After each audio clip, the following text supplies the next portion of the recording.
Menertawakan dunia persilatan. Xiao Jianghu. Audiobook, novel silat. Cerita, Jin Yong. Jilid 3. Lin Pingxi berkata, "Ayah, meskipun perguruan Qing Cheng adalah perguruan terkemuka di dunia persilatan, tetapi nama Biro Ekspedisi Fui kita juga tidak rendah di mata kaum pendekar. Kita sudah mengirimkan hadiah kepada Pendeta Yu setiap tahun. Kalau sekarang ia mengirim orangnya kemari, bukankah ini hanya sekadar kunjungan balasan atau penghormatan timbal balik saja?" "Kau tahu apa?" sahut Lin Zenan sambil tertawa. Perguruan Qing Cheng dan Emei sudah berdiri selama ratusan tahun, serta memiliki tidak sedikit bibit unggul di antara murid-muridnya. Kedua perguruan ini memang tidak sebesar Shaolin atau Wudang, namun hanya selisih sedikit di bawah Serikat Pedang Lima Gunung, yaitu perserikatan yang terdiri atas perguruan Songshan, Taishan, Hengshan, Huashan, dan Hengshan. Kakek buyutmu, yaitu kakek Yuantu, memang telah menciptakan 72 jurus ilmu pedang penakluk iblis yang pernah mengguncangkan dunia persilatan. Bisa dikatakan pada zaman itu tidak seorang pun yang mampu menandingi kakek buyutmu dalam hal ilmu pedang. Namun, setelah kakek Yuantu meninggal dan ilmu pedang mahasakti itu diwarisi kakekmu, ternyata banyak mengalami kemunduran. Lebih-lebih ketika diwariskan kepada ayah, malah semakin mundur lagi. Keluarga Lin dalam 3 generasi terakhir ini masing-masing hanya memiliki seorang putra tunggal saja dan tidak menerima murid dari luar. Dengan hanya mengandalkan kekuatan kita berdua, sudah pasti kita tidak sebanding dengan perguruan-perguruan silat tersebut. Lin Pingxi yang masih penasaran terus mendesak, "Tapi bukankah kita bisa mengumpulkan semua kekuatan perusahaan kita yang tersebar di 10 provinsi? Bersama-sama pasti kita mampu menghadapi kekuatan perguruan Shaolin, Wudang, Emei, Qing Cheng, serta Serikat Pedang Lima Gunung." Lin Zenan merasa geli dan menjawab, "Nak, tidak apa-apa kalau kau bicara seperti itu di depan ayah. Namun kalau kau bicara di luar sana dan didengar orang lain, tentu akan mendatangkan banyak masalah. Sebanyak 84 orang pengawal kita yang tersebar di 10 kantor cabang memang memiliki kepandaian sendiri-sendiri. Kalau mereka digabung menjadi satu tentu tidak akan kalah menghadapi golongan manapun. Akan tetapi, apa manfaatnya andai kata perusahaan kita dapat mengalahkan perguruan-perguruan itu? Sebagai perusahaan ekspedisi, kita seharusnya mencari banyak sahabat, bukannya mencari musuh. Kita tidak akan menderita kerugian apa-apa dengan bersikap rendah hati." Tiba-tiba kembali terdengar suara ribut-ribut di luar. "Celaka! Pengawal Zheng juga meninggal." Lin Zenan dan Lin Pingxi sama-sama terperanjat. Bahkan, Lin Pingxi sampai melonjak dari kursi dan berkata dengan suara gemetar, "Mereka pasti datang untuk membalas." Belum selesai perkataannya, dengan cepat ia menahan mulut. Lin Zenan sendiri sudah bergegas keluar sehingga tidak mendengar apa yang baru saja dikatakan putranya tadi. Chen Qi datang dengan tergesa-gesa. Celaka, ketua. Ini gawat. Pengawal Zheng juga telah diambil nyawanya oleh hantu jahat dari Sichuan," serunya dengan nada gugup. "Hantu jahat dari Sichuan apalagi ini?" "Omong kosong," bentak Lin Zenan sambil memalingkan muka. "Saya bicara benar, ketua," sahut Chen Qi gugup. "Hantu itu, orang dari Sichuan itu sangat ganas semasa hidupnya. Tentu dia semakin ganas setelah mati." Begitu menoleh ke arah Lin Pingxi dan melihat raut muka sang tuan muda terlihat gusar, ia tidak berani bicara lagi. Lin Zenan lalu bertanya, "Kau bilang pengawal Zheng telah meninggal. Di mana jasadnya kini dan bagaimana dia bisa mati?" Saat itu beberapa pegawai yang lain juga sudah berlarian datang. Seorang pengawal menjawab, "Pengawal Zheng meninggal di dalam kandang. Kematiannya sama persis dengan Bayer. Tubuhnya tidak terluka sedikit pun, juga tidak mengeluarkan darah setetes pun. Wajahnya juga tidak terlihat bengkak atau membiru. Sepertinya mereka berdua terkena gangguan setan jahat sewaktu berburu bersama tuan muda tadi." Lin Zenan mendengus dan berkata, Seumur hidup aku belum pernah melihat hantu atau setan semacamnya. Mari kita pergi melihatnya." Usai bicara ia langsung bergegas keluar menuju ke tempat yang dimaksud. Sesampainya di sana, jasad pengawal Zheng tampak tergeletak di tanah, dengan kedua tangan masih memegang pelana kuda. Sepertinya ia sedang melepas pelana dari punggung kuda ketika tiba-tiba roboh binasa. Sama sekali tidak ditemukan pula tanda-tanda bertarung melawan orang lain. Pengawal Zheng tewas secara misterius. Hari sudah mulai gelap. Lin Shenan menyuruh seorang anak buahnya mengambil lampu. Perlahan-lahan ia membuka pakaian pengawal Zheng. Diperiksanya dengan teliti sekujur mayat pegawainya itu, ternyata memang tidak terdapat luka sedikit pun. Selain itu juga tidak terdapat patah tulang sama sekali, termasuk tulang jari sekalipun. Lin Shenan tidak percaya tahayul. Kematian Bai Er tadi dianggapnya sebagai suatu kebetulan saja. Namun sekarang pengawal Zheng juga mati dalam keadaan serupa. Apabila keduanya mati karena diserang penyakit, mengapa tidak terdapat bintik-bintik merah atau hitam pada tubuh mereka? Mungkinkah kematian mereka berhubungan dengan suatu hal dalam kegiatan berburu putranya tadi? Berpikir demikian, Lin Shenan lantas mengajukan pertanyaan kepada Lin Pingxi. Selain pengawal Zheng dan Bai Er, yang ikut pergi berburu bersamamu adalah pengawal Si dan dia, bukan? Ujarnya sambil menunjuk wajah Chen Qi. Lin Pingxi hanya mengangguk tanpa bersuara. Kalau begitu, kalian berdua ikut aku, kata Lin Shenan. Ia kemudian berkata kepada seorang pengiring lainnya, coba kau panggil pengawal Si agar datang ke ruang timur. Aku ingin bicara dengannya. Sesampainya di ruang timur, Lin Shenan mengambil tempat duduk dan bertanya, apa yang sebenarnya telah terjadi? Sadar bahwa dirinya tidak dapat menutupi peristiwa itu lagi, Lin Pingxi terpaksa menceritakan semua pengalamannya sewaktu pulang dari berburu siang tadi. Ia bercerita mula-mula rombongannya singgah untuk minum di sebuah kedai arak. Kemudian datang dua orang Sichuan yang bersikap kurang ajar terhadap gadis penjual arak di kedai itu. Lin Pingxi turun tangan dan bertarung melawan salah seorang pemuda dari Sichuan tersebut. Akhirnya, orang itu berhasil mencengkeram tengkuknya dan menekannya sampai menyentuh tanah. Pada saat itulah Lin Pingxi mencabut sebilah pisau belati dari balik sepatu dan digunakannya untuk membunuh lawan. Pengawal Si lantas mengubur mayat orang Sichuan itu di dalam kebun sayur, dan memberikan beberapa tael perak kepada pemilik kedai sebagai penutup mulut. Semakin mendengarkan cerita itu, Lin Shenan semakin penasaran. Namun demikian, sebagai seorang yang sudah lama berkecimpung di dunia persilatan, ia merasa wajar jika anaknya berkelahi dan membunuh orang. Dengan tenang tanpa bersuara ia mengikuti cerita Lin Pingxi sampai selesai. Setelah merenung sejenak, Lin Shenan lantas bertanya, apakah kedua orang itu tidak mengatakan dari aliran atau golongan mana mereka berasal? Tidak, sahut Lin Pingxi. Apakah dari ucapan dan tingkah laku mereka, kau menemukan suatu hal yang luar biasa? Tanya Lin Shenan lebih lanjut. Tidak ada yang aneh dengan mereka. Hanya saja, orang bermargayu itu mengatakan. Apa? Jadi, orang yang telah kau bunuh itu bermargayu, sahut Lin Shenan menukas. Ya. Aku mendengar rekannya memanggil dia dengan sebutan ADQ. Tapi aku sendiri juga kurang begitu yakin. Mereka berasal dari daerah lain, sudah tentu logat bahasa mereka berbeda dengan kita, jawab Lin Pingxi. Mendengar itu, Lin Shenan menggelengkan kepala dan menggumam, tidak mungkin. Tidak mungkin bisa kebetulan seperti ini. Pendeta Yu berkata hendak mengirim orang-orangnya kemari. Namun, mengapa mereka bisa sampai di Fuchou secepat ini? Memangnya mereka punya sayap? Lin Pingxi terperanjat dan segera bertanya, apakah ayah khawatir kedua orang itu berasal dari perguruan King Cheng? Lin Shenan tidak menjawab. Selang sejenak, ia berkata sambil menggerakkan tangan, sewaktu kau menyerang dengan jurus tapak semesta, bagaimana cara dia menangkis pukulanmu? Dia tidak dapat menangkis sehingga terkena tamparanku, sahut Lin Pingxi. Bagus sekali. Bagus sekali, seru Lin Shenan sambil tersenyum. Sejak tadi suasana di ruangan itu sangat tegang, namun kini agak mencair oleh pujian Lin Shenan tersebut. Lin Pingxi sendiri ikut tersenyum. Perasaannya yang tertekan menjadi agak longgar. Sewaktu kau menyerang lagi dengan gerakan ini, bagaimana ia menyerang balik? Tanya Lin Shenan sambil memperagakan suatu contoh serangan.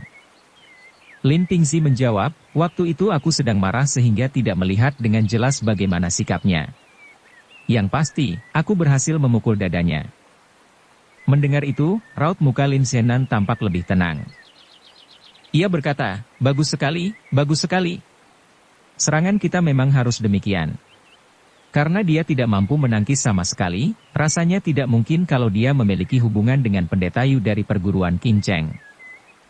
Rupanya ucapan, bagus sekali, yang diucapkannya beberapa kali tadi bukan dimaksudkan untuk memuji kemenangan Lin Pingzi, tetapi disebabkan oleh rasa lega karena orang yang mati itu ternyata bukan anggota perguruan King Cheng. Lin Zenan berpikir orang Sichuan banyak yang bermargayu dan mahir ilmu silat. Karena orang itu bisa dibunuh putranya, sudah pasti ilmu silatnya tidak terlalu tinggi, serta tidak mungkin pula berasal dari perguruan King Cheng. Sambil jari tengah tangannya mengetuk meja beberapa kali, ia kembali bertanya lebih lanjut, lalu, bagaimana cara dia mencengkeram tengkukmu? Lin Pingzi langsung menggerakkan tangan untuk memperagakan bagaimana dirinya dibekuk oleh si margayu sampai tidak bisa berkutik. Chen Qi yang sudah mulai berkurang rasa takutnya ikut berkata, kemudian Bai Er mencoba menikam punggung orang itu dengan tombak, tapi tahu-tahu dia sudah ditendang ke belakang dan tombak pun terlempar. Bahkan, Bai Er sendiri sampai terguling-guling tidak bisa bangun. Perasaan Lin Zenan tergetar mendengarnya. Segera ia bertanya sambil bangkit dari kursi, orang itu mendepak ke belakang sehingga Bai Er terjungkal? Bagaimana cara dia melakukannya? Kalau tidak salah seperti ini, jawab Chen Qi sambil memperagakan gerakan itu. Tangannya memegang sandaran kursi, lalu kedua kakinya susul-menyusul mendepak ke belakang. Dasar ilmu silat Chen Qi memang rendah sehingga gerakannya terlihat kaku dan menggelikan. Dengan menahan tawa, Lin Pingzi berkata, ayah, coba lihat itu, namun begitu melihat wajah Lin Zenan menampilkan rasa tegang, seketika ia langsung berhenti berbicara. Kedua depakan ke belakang itu mirip jurus tendangan tanpa bayangan yang menjadi kebanggaan perguruan King Cheng, ujar Lin Zenan. Nak, sebenarnya bagaimana cara dia melontarkan kedua depakan itu? Lin Pingzi menjawab, waktu itu kepalaku ditekan ke bawah sehingga tidak bisa melihat dengan jelas bagaimana dia menendang ke belakang. Benar juga, hanya pengawal Si saja yang bisa memberi keterangan, ujar Lin Zenan. Segera ia keluar ruangan dan berteriak, hei, di mana pengawal Si? Sudah sekian lama mengapa belum datang juga? Dua orang pengiring segera mendekat dan menjawab, kami sudah mencari kemana-mana, tapi pengawal Si tidak dapat ditemukan. Perasaan Lin Zenan semakin gelisah. Ia berpikir, kalau kedua tendangan itu benar-benar jurus tendangan tanpa bayangan, sudah pasti orang bermargayu itu anggota perguruan King Cheng. Jika memang demikian, siapa dia sebenarnya? Berpikir demikian, ia memutuskan untuk memeriksa secara langsung. Segera ia kembali memberi perintah kepada dua pengiring tadi, coba kalian panggil pengawal Cui dan pengawal Ji kemari. Kedua pengawal yang dimaksud tersebut adalah orang kepercayaan Lin Zenan. Selain berpengalaman luas, cara bekerja mereka pun rajin dan teliti. Sejak mengetahui pengawal Zheng tewas dan pengawal Si menghilang, mereka langsung bersiap-siap di luar ruangan. Maka begitu mendengar nama mereka disebut oleh Lin Zenan, keduanya segera masuk ke dalam. Lin Zenan berkata, kita harus memeriksa ke sana. Pengawal Cui, pengawal Ji, Ping Er, dan Chen Qi, kalian semua ikut aku. Kelima orang itu lantas memacu kuda dengan kencang keluar kota melalui gerbang utara. Lin Pingzi berkuda paling depan sebagai penunjuk jalan. Tidak lama kemudian, rombongan itu telah sampai di depan kedai arak kecil yang menjadi tujuan mereka. Pintu kedai tampak tertutup rapat. Lin Pingzi segera mengetuk dan berseru, Kakek Sa! Kakek Sa! Lekas bukakan pintu. Meskipun sudah diketuk berkali-kali, tidak juga terdengar suara jawaban dari dalam. Pengawal Cui memandang ke arah Lin Zenan seolah meminta izin untuk mendobrak. Setelah Lin Zenan mengangguk, kedua tangan pengawal Cui langsung menghantam ke depan sehingga palang pintu kedai patah seketika. Daun pintu itu terdorong ke dalam lalu kembali ke depan beberapa kali. Engsel yang telah berkarat mengeluarkan suara keriat-keriut menambah seram suasana. Begitu pintu terbuka, pengawal Cui segera menarik badan Lin Pingzi ke samping. Setelah yakin tidak ada bahaya mengancam dari dalam, barulah mereka melangkah masuk. Sebuah pelita yang berada di atas meja langsung dinyalakan sebagai penerang selain lampu kerudung yang mereka bawa. Kelima orang itu memeriksa bagian dalam dan luar kedai dengan seksama, namun tidak seorang pun tampak terlihat. Segala perabotan di dalam kedai ternyata masih lengkap, tidak satu pun yang dibawa pergi. Sepertinya kakek itu khawatir tersangkut masalah ini. Apalagi mayat tersebut dikubur di dalam kebun sayurnya. Rasanya tidak aneh kalau dia menyingkir pergi, kata Lin Zenan sambil mengangguk. Ia kemudian berjalan menuju kebun sayur dan berkata, Chen Qi, gali kebun ini dan keluarkan mayatnya. Sejak awal Chen Qi sangat yakin bahwa dua kematian misterius di dalam Biro Wei terjadi akibat ulah hantu penasaran orang Sichuan tersebut. Dengan sangat terpaksa ia mengangkat cangkul dan mulai menggali kebun tempat mayat orang itu dikubur. Akan tetapi, belum seberapa lama ia mencangkul, kaki dan tangannya sudah gemetar, dan akhirnya terkulai lemas tak bertenaga. Dasar tak berguna. Kau masih berani menyebut dirimu pengiring kereta? Hah, bentak pengawal Ji. Segera ia merebut cangkul dan menyodorkan lampu kerudung di tangannya kepada Chen Qi. Sebentar saja ia mencangkul, baju jenazah samar-samar mulai terlihat. Tidak lama kemudian, setelah mengayunkan beberapa cangkulan lagi, mayat tersebut akhirnya terlihat seluruhnya. Dengan menggunakan gagang cangkul, pengawal Ji mengangkat mayat itu ke atas. Chen Qi buru-buru memalingkan mukanya ke arah lain karena takut memandang mayat tersebut. Tiba-tiba ia mendengar suara keempat orang lainnya berteriak kaget. Karena semakin ketakutan, ia pun menjatuhkan lampu kerudung di tangannya sehingga suasana di kebun sayur itu menjadi gelap gulita. Terdengar suara Lin Pingxi berkata dengan nada terputus-putus, yang dikubur di sini tadi jelas-jelas orang dari Sichuan itu. Mengapa? Mengapa? Nyalakan kembali lampunya, seru Lin Shenan. Pengawal Cui memungut lampu kerudung di atas tanah tadi dan menyalakannya kembali. Lin Shenan lantas berjongkok memeriksa mayat tersebut dengan teliti. Sejenak kemudian ia berkata, tidak terdapat luka sedikit pun. Kematiannya sama persis dengan yang lain.